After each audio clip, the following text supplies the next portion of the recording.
নমস্কার। কেপি অ্যাস্ট্রোতে আরও একবার সবাইকে আন্তরিক অভিনন্দন। আজ আলোচনা করব 16 অক্টোবরের পর থেকে 31শে অক্টোবর এই সময়টা কন্যা রাশি অর্থাৎ আপনাদের জন্য কেমন থাকতে পারে, কেমন থাকতে চলেছে সেই সম্বন্ধে।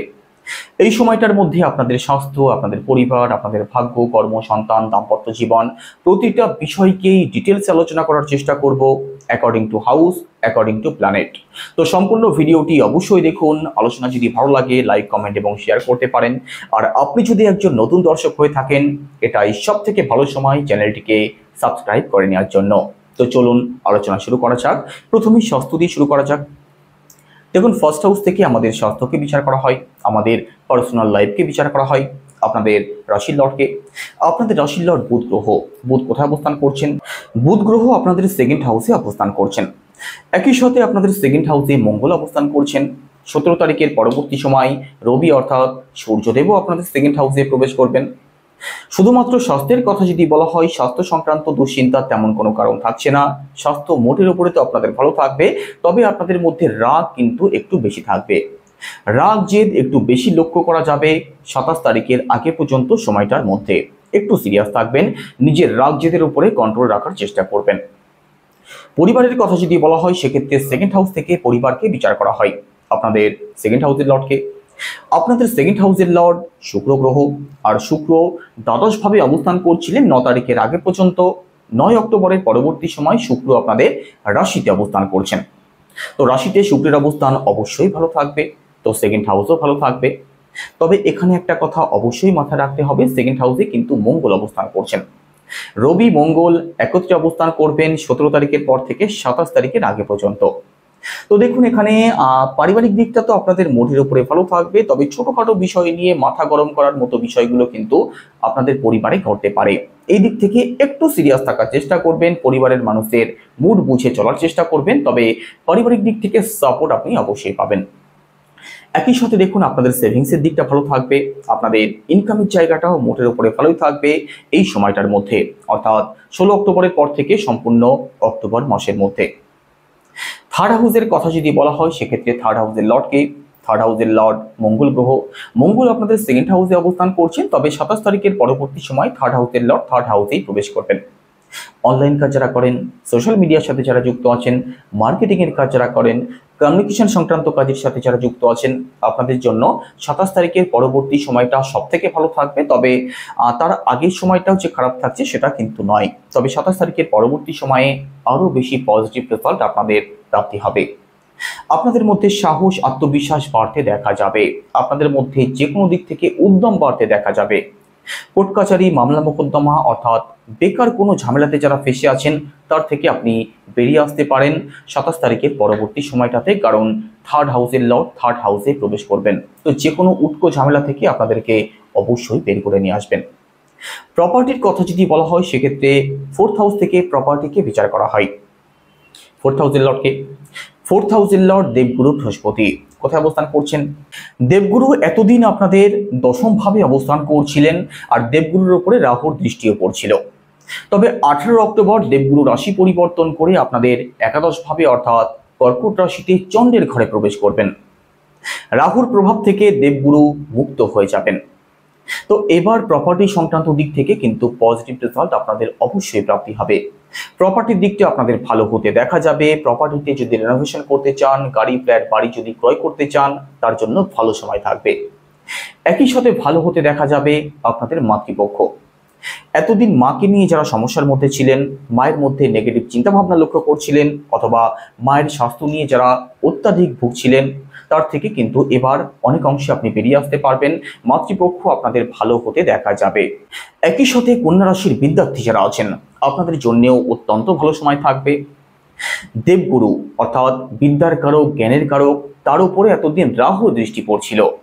তো দেবগুরু বৃহস্পতির ম্যালিফিক রেজাল্টগুলোই কিন্তু আমাদের প্রাপ্তি হচ্ছিল। তবে এবার দেবগুরু যেহেতু একাদশ ভাবে অর্থাৎ লাভ স্থানে প্রবেশ করবেন, রাহুর প্রভাব থেকে মুক্ত হয়ে যাবেন। পড়াশোনার দিক থেকে পজিটিভনেস অবশ্যই আসবে, পড়াশোনা আপনাদের ভালো চলবে। এডুকেশনাল যে কোনো সিদ্ধান্ত আপনারা 18 তারিখের পরবর্তী সময়ে অবশ্যই গ্রহণ করতে পারেন। এবার রিলেশন দেখুন, পঞ্চম ভাব থেকে রিলেশনকে বিচার করা হয়, আপনাদের পঞ্চম ভাবের লর্ডকে। আপনাদের পঞ্চম ভাবের লর্ড কর্মফলদাতা শনিদেব কোথায় অবস্থান করছেন? সপ্তম ভাবে রেট্রোগ্রেড অবস্থাতে বসে আছেন। তো রিলেশনের জায়গাটাও যে বিশেষ কিছু খারাপ থাকবে সেটা তো নয়, তবে শনিদেব যেহেতু রেট্রোগ্রেড অবস্থাতে রয়েছেন, একটু খিটখিটে স্বভাব, একটু মুড সুইং আপনার পার্টনারের মধ্যে আপনি লক্ষ্য করতে পারেন। তো পার্টনারের মুড বুঝে একটু চলার চেষ্টা করবেন, বাদ বাকি তেমন কোনো দুশ্চিন্তার কারণ থাকছে না। রিলেশনের জায়গাটাও আপনাদের মোটের উপরে ভালোই থাকবে। একই সাথে দেখুন, ফিফথ হাউস থেকে আমাদের সন্তানকে বিচার করা হয়। তো সন্তান পক্ষ মোটের উপরে তো আপনাদের ভালো থাকবে, তবে শনিদেব যতদিন রেট্রোগ্রেড আছেন, সন্তানের কোনো বড় সাকসেস প্রাপ্তি হতে একটু সময় বেশি লাগতে পারে, ভাগ্যের সাপোর্ট প্রাপ্তি হতে একটু বেশি সময় লাগতে পারে। ফ্যামিলি প্ল্যানিং যারা করছেন, অর্থাৎ সন্তান নেওয়ার কথা যারা ভাবছেন, আপনাদের একটু ডিলে হওয়ার সম্ভাবনা থাকছে। বাদবাকি সন্তান পক্ষ আপনাদের ভালোই থাকবে। দাম্পত্য জীবনের কথা যদি বলা হয়, সেক্ষেত্রে সপ্তম ভাব থেকে দাম্পত্য জীবনকে বিচার করা হয়। সপ্তম ভাবের লর্ড দেবগুরু বৃহস্পতি আপনাদের লাভ স্থানে অবস্থান করছেন, একই সাথে 18 তারিখের পরবর্তী সময় অবস্থান করবেন। একই সাথে রাহুর প্রভাব থেকে দেবগুরু মুক্ত হয়ে যাবেন। তো দাম্পত্য জীবনে আপনাদের অত্যন্ত পজিটিভ কিছু পরিবর্তন আসতে চলেছে 18 তারিখের পরবর্তী সময়ে। দাম্পত্য জীবন নিয়ে যারা অত্যাধিক সমস্যার মধ্যে রয়েছেন, তার থেকে বেরিয়ে আসতে পারবেন। দাম্পত্য জীবনে আপনাদের সুখ শান্তির জায়গাটা অবশ্যই ফিরতে দেখা যাবে। 18 তারিখের পরবর্তী সময়ে দুজনে মিলে যদি কোথাও লং ট্রাভেলে যেতে চান, কোনো কাজের শুভারম্ভ করতে চান, তার জন্যও ভালো সময় থাকবে, কারণ দেবগুরু বৃহস্পতি লাভ স্থানে অবস্থান করবেন। তো দাম্পত্য সংক্রান্ত দিক থেকে লাভবান আপনি অবশ্যই হতে পারেন। ভাগ্যের কথা যদি বলা হয়, সেক্ষেত্রে নবম ভাব থেকে ভাগ্যকে বিচার করা হয়। আপনাদের নবম ভাবের লর্ডকে। আপনাদের নবম ভাবের লর্ড শুক্র গ্রহ, যিনি আপনাদের রাশিতে অবস্থান করবেন। তো ভাগ্যের সাপোর্ট আপনি পাবেন। ভাগ্যের সাপোর্ট যেহেতু পাবেন, যেদিকেই যাবেন, যে কাজ করবেন, সেদিক থেকেই সফলতা প্রাপ্তির পূর্ণ সম্ভাবনা আপনাদের থাকবে। ভাগ্যস্থান যেহেতু ভালো থাকছে, আপনি কোনো কাজের শুভারম্ভ করতে পারেন, কোনো ব্যবসার শুভারম্ভ করতে পারেন, শেয়ার মার্কেট, স্টক মার্কেটে আপনি ইনভেস্ট করতে পারেন, অথবা যে কোনো দিক থেকে বড় কোনো ডিল ফাইনাল করতে পারেন। আপনাদের জন্য ভালো সময় থাকবে। ঘর পরিবারে কোনো শুভ অনুষ্ঠান, কোনো মাঙ্গলিক অনুষ্ঠান যদি আপনি করতে চান, তার জন্যও ভালো সময় থাকবে। একই সাথে ভালো থাকবে আপনাদের পিতৃপক্ষ, উচ্চশিক্ষার জায়গাটা, এবং লং ট্রাভেল, স্পিরিচুয়াল ট্রাভেলও আপনাদের হতে পারে, সেই সম্ভাবনা থাকবে, কারণ এই সমস্ত দিককে নবম ভাব থেকে বিচার করা হয়। তো পজিটিভ রেজাল্ট আপনাদের অবশ্যই প্রাপ্তি হবে, নবম ভাবের লর্ড যেহেতু রাশিতে অবস্থান করবেন। কেরিয়ারের কথা যদি বলা হয়, সেক্ষেত্রে দশম ভাব থেকে কেরিয়ারকে বিচার করা হয়। আপনাদের দশম ভাবের লর্ডকে। আপনাদের দশম ভাবের লর্ড বুধ গ্রহ কোথায় অবস্থান করছেন? বুধ আপনাদের সেকেন্ড হাউসে অবস্থান করছেন। তো কেরিয়ারের জায়গাটাও কিন্তু ভালো থাকবে। 17 তারিখের পরবর্তী সময়ে বুধ এবং রবি একত্রে অবস্থান করবেন। তো কর্মক্ষেত্রের দিক থেকে নেম ফেম, অর্থাৎ সুনাম সম্মান বৃদ্ধিরও একটা সম্ভাবনা আপনাদের তৈরি হবে। তো নিজের কাজের প্রতি সিরিয়াস থাকুন, কর্মজীবনে কিন্তু উন্নতির সম্ভাবনা রয়েছে। একই সাথে ভালো থাকবে তাদের জন্য যারা চাকরির চেষ্টা করছেন।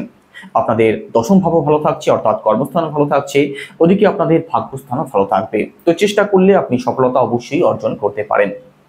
ব্যবসার কথা যদি বলা হয়, সেক্ষেত্রে সপ্তম ভাবও আপনাদের ভালো হতে দেখা যাবে। সপ্তম ভাবের লর্ড যদিও একটু বর্তমানে দুর্বল রয়েছেন, তবে বুধের সাপোর্ট আপনি পেয়ে যাবেন। ব্যবসাতে এই সময়টাতে একটু আপ অ্যান্ড ডাউন, একটু প্রেশার আপনাদের মধ্যে থাকবে, পরিশ্রম একটু বেশি হতে পারে, তবুও ব্যবসা কিন্তু ওভারঅল আপনাদের ভালোই চলবে। বিশেষ করে আপনার জন্মছকে শনিদেবের অবস্থান যদি ভালো থাকে, সেক্ষেত্রে দুশ্চিন্তার কোনো কারণ থাকছে না। তো কেমন লাগলো আলোচনা অবশ্যই কমেন্টে জানাবেন। সবাই ভালো থাকুন, সুস্থ থাকুন।